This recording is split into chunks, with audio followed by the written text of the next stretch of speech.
Il était une fois dans un royaume lointain appelé Nyamèrunia, un roi bien curieux du nom de roi Pualyabi. Ce monarque, malgré son âge avancé, semblait avoir découvert le secret de l'immortalité politique. Depuis plus de 40 ans, il régnait sans partage sur son royaume, serrant fermement la couronne sur sa tête. Le royaume de Nyamèrunia était un endroit des plus étonnants. On y trouvait des montagnes majestueuses, des rivières paisibles et des savanes dorées. Mais ce qui rendait ce royaume vraiment spécial, c'était son étrange système d'unité.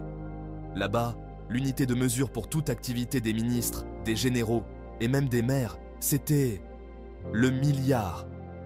Dans Nyamèrunia, les ministres ne volaient pas de petites sommes. Non, non, ce serait bien trop vulgaire pour eux. Leur vol était mesuré en milliards. Si un ministre n'avait pas détourné au moins 1 milliard, il était considéré comme un amateur. Un jour, le ministre de la Santé fut même moqué par ses collègues pour n'avoir réussi qu'à subtiliser 800 millions. Quelle honte! Il fut invité à un séminaire spécial intitulé « Comment détourner plusieurs milliards sans être inquiété ».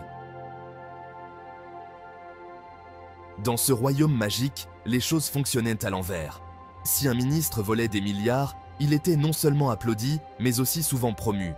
Les vrais malfaiteurs, selon roi Pualyabi, étaient ceux qui osaient dénoncer ces vols. Ils étaient accusés d'insurrection. Un jour, un courageux habitant du royaume, nommé Bibou, eut le malheur d'avoir seulement envie de parler un peu trop fort. Un jour, dans sa chambre, il déclara en pensée « Si nous continuons ainsi, le trésor royal sera vide avant la fin de l'année.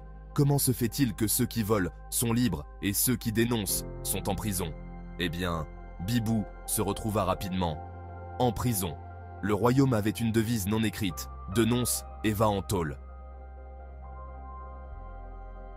Pendant ce temps, les voleurs de milliards, eux, vivèrent la belle vie. Ils organisèrent des banquets somptueux, se promenaient dans des calèches en or et achetèrent des châteaux. Le SGPR, surnommé le champion du milliard, avait même instauré une nouvelle fête nationale, le jour du milliard. Quant à roi Pualyabi, il observait tout cela du haut de son trône en bois d'ébène incrusté de diamants. Il avait un secret bien gardé. À chaque scandale de vol de milliards, il prononçait le même discours depuis 40 ans. Tous ceux qui détournent les fonds publics vont lire leur. Mais personne n'était inquiété, sauf ceux-là qui voulèrent la place du roi Yabi. Les habitants de Nyamèrunia, très inquiets par la situation, commençaient à se poser des questions. Mais chaque fois qu'ils s'apprêtaient à réagir, ils étaient soudainement distraits par le football et les problèmes de la Nyam Foot. Roi Pualyabi, quant à lui, continua de régner éternellement, ou du moins jusqu'à ce que quelqu'un trouve enfin comment stopper le temps. Mes chers Sardina, ça c'est la satire. La satire. J'ai écrit cette histoire pour vous montrer comment est-ce que le pays est géré.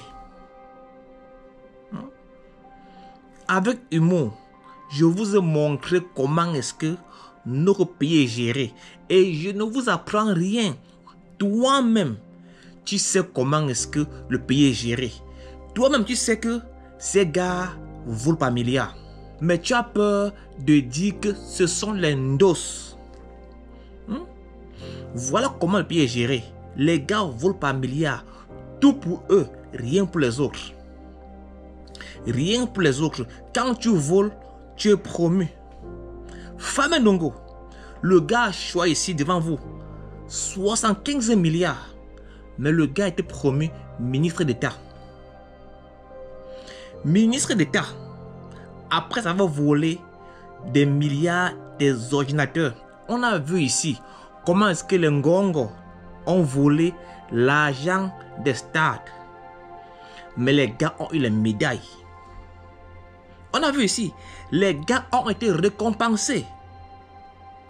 Aujourd'hui, le stade Bia ne ressemble à rien. Aujourd'hui, les Alain Fogué, Bibou Nissak, Awaso Mispa et bien d'autres sont en prison parce qu'ils ont osé dénoncer.